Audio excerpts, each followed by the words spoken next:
여기 이름들로 가득 찬 목차가 있습니다. 이 사람들은 누구며 어떤 관계에 있을까요?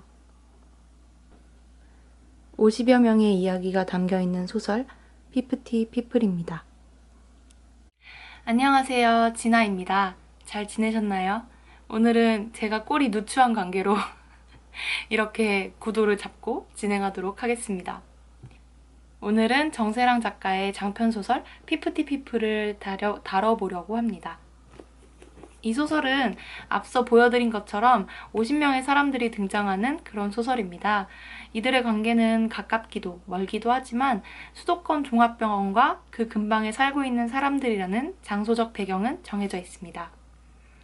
작가는 퍼즐 조각 중에서도 색이 비슷해서 자리를 찾기 어려운 그런 조각들 같은 사람들의 이야기를 그려내고 싶다고 했거든요. 그래서인지 스토리가 되게 강하지 않고 그 안에서 열쇠가 되는 사람, 색깔이 뚜렷한 사람, 개성이 강한 사람, 이런 사람들보다는 우리 주변에서 찾아볼 수 있는 평범한 사람들이 등장하는 경우가 많았습니다. 또 그게 읽는 내내 마음을 편하게 해주더라고요. 저는 그 점이 굉장히 마음에 들었고요. 저 개인적으로는 스스로 작은 사람이라는 생각을 자주 하는 편입니다. 작은 것들의 상처도 잘 받고 또 감동도 잘 받고 또 사소한 것에 많은 고민을 하는 사람이라서 그런데요. 중요한 일을 하고 대단한 일을 해내는 사람이 굉장히 중요한 취급을 받는다? 뭐 이런 생각을 하기도 했었습니다. 근데 저는 그렇지 못해서 항상 고통스러웠다고 해야 될까요? 좀 그런 컴플렉스? 이런 게 있었습니다. 그런데 이 소설을 읽다 보면 주어진 문제를 가장 쉽고 깔끔하게 풀어야만 하는 것도 아니고 반드시 문제를 푼다는 가정하에 열심히 살아야 하는 것도 아니라는 그런 느낌을 받게 됩니다. 제가 이 소설을 리뷰하기 위해서 한 2주 정도 굉장히 고민을 많이 했는데요. 그 고민을 하면서 느꼈던 거는 이 소설이 하나의 메시지를 담고 있다기보다는 50명의 사람들을 통해서 적어도 50여 마디의 말들을 전하고 싶었던 게 아닐까 그런 결론이 내려졌어요. 이게 맞는지 틀린지 이런 걸 떠나서 우선 하나로 꿰어지는 어떤 그런 메시지가 있다는 느낌보다는 저는 이 앞서 말했던 그런 생각이 더 많이 들더라고요.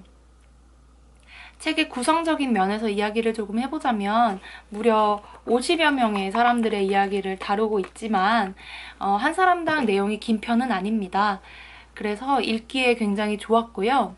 간결하면서도 등장인물의 특징이 잘 드러나게 풀어가는 과정이 밑받침되어서 이야기의 완급 조절이 굉장히 적절했다고 느껴집니다. 주인공이 없거나 또는 등장하는 모두가 주인공일 수 있는 소설이라는 점도 굉장히 흥미로웠고요. 책 읽을 시간이 별로 없으신 분들 잠깐 짬내어 읽기에도 굉장히 좋을 것 같다는 생각이 들었습니다. 이번에는 기억에 남았던 일화를 조금 소개드려 볼까 해요. 한 고등학생이 남자친구에 의해서 살해당하고 그 죽음이 네 사람에 의해서 서술이 됩니다. 엄마, 친구, 응급실 의사, 그리고 그 학생이 알바하던 곳의 손님. 그렇게 누군가의 죽음이 어떤 파장을 일으키는지 보여주는데요.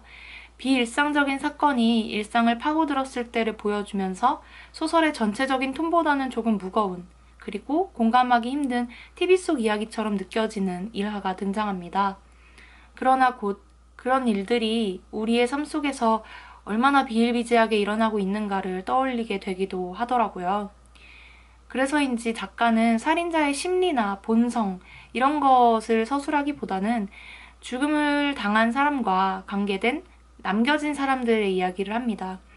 사건이 어떻게 해결되었고 살인자가 어떤 벌을 받았는지 이런 것보다는 상처받은 사람들에게 온전히 지면을 할애하는 모습을 볼 수 있었습니다.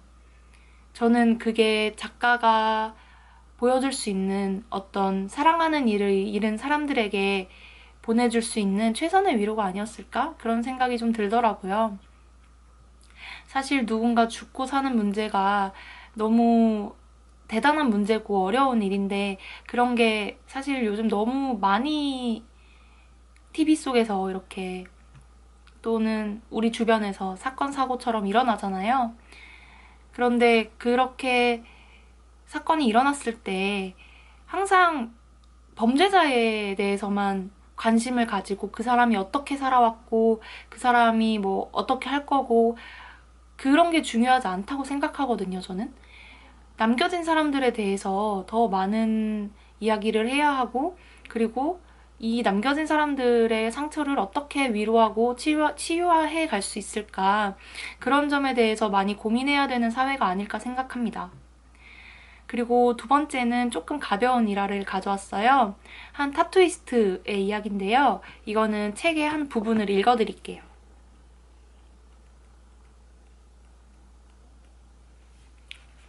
친구에게 월세를 내며 스튜디오를 나눠 쓰기로 했다. 사람들이 새기려고 가지고 오는 문구들이 그렇게 흥미로울 수가 없었다. 어떤 사람은 팔꿈치 안쪽에 미리 위치를 정해와서 점선 동그라미와 정맥 주사는 여기를 해달라고 했다. 어떤 사람은 발등에 디든 위라고 새겨달라기에 무슨 뜻이냐 물었더니 자기가 하다가 문을 닫은 가게 이름이라 했다. 또 어떤 사람은 Here Comes the Sun의 가사를 양쪽 종아리에 이어지게 새겨달라고 했다. 비틀즈를 좋아하시나 봐요 했더니 부끄러워하며 그냥이라고 대답했다. 원래 그런 거야. 처음엔 막 진짜 소중한 의미 그런 게 있어야 한다고 생각했거든. 근데 대수롭지 않은 걸 하러 오는 사람들이 더 재밌다는 걸 깨달았어. 언젠가는 나한테 커다란 범선을 새겨달라고 온 사람이 있었거든. 그래서 배와 관련된 일을 하느냐고 도안을 상의하면서 물어봤더니 전혀 아니래. 별로 타본 적도 없대. 그래서 그 사람도 배를 모르고 나도 잘 몰라서 그냥 돛대가 멋진 걸로 골랐어. 네, 이런 부분인데요. 저는 이 부분을 읽으면서 그래, 맞아. 중요한 일만 남겨지는 게 즐거운 일은 아니지 라는 생각을 했어요. 좀 뭐랄까, 이 소설을 읽으면서 전체적으로 들었던 생각은 조금 대수롭지 않아도 된다. 너무 뭔가에 중요성을 두고 비중을 두고 그거에만 이렇게 막 가슴 졸이면서 힘들이지 않아도 된다. 뭐 이런 거였는데 동시에 한 개인이 가질 수 있는 마음의 상처랄지 트라우마 그리고 때로는 구멍이라고 표현되는 그런 것들을 엿볼 수도 있었어요. 그리고 그런 구멍이 타인과의 관계 속에서 문제로 번져나오기도 하지만 때로는 터져나올 수 없는 그런 문제들도 있을 거라는 생각이 들더라고요.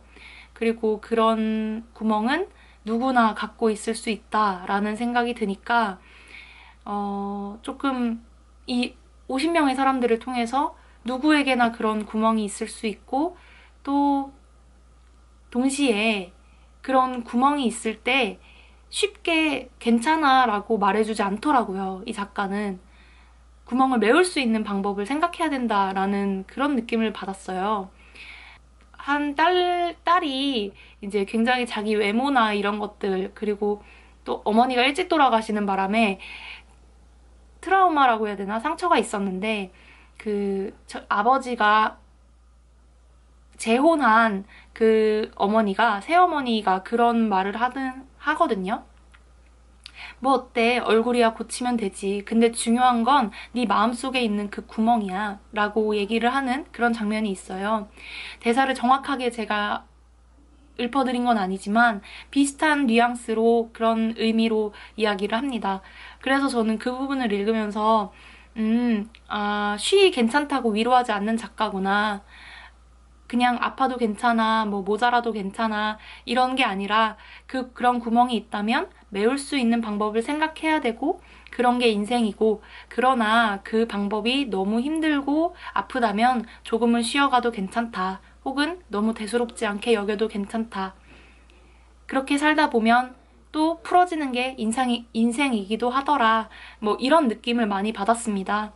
그래서 저는 이 소설이 굉장히 뭐랄까 요즘에 많이 나오는 그런 힐링 책이 아님에도 굉장히 힐링을 받게 되는 그런 책이었어요. 되게 신기하더라고요. 네, 지금까지 이 피프티피플의 후기 리뷰였고요. 옅고 희미하고 다른 것과 구별되지 않는 그런 조각일 수도 있는 나도 서사를 가질 수 있고 목소리를 가질 수 있으리라는 생각이 들게 해준 소설이었습니다. 정세랑의 피프티피플, 시간 되시면 꼭 한번 읽어보셨으면 좋겠습니다. 감사합니다. 다음에 또 봐요. 구독, 댓글 많이 부탁드리겠습니다. 안녕. 진순 일로 와. 안 와.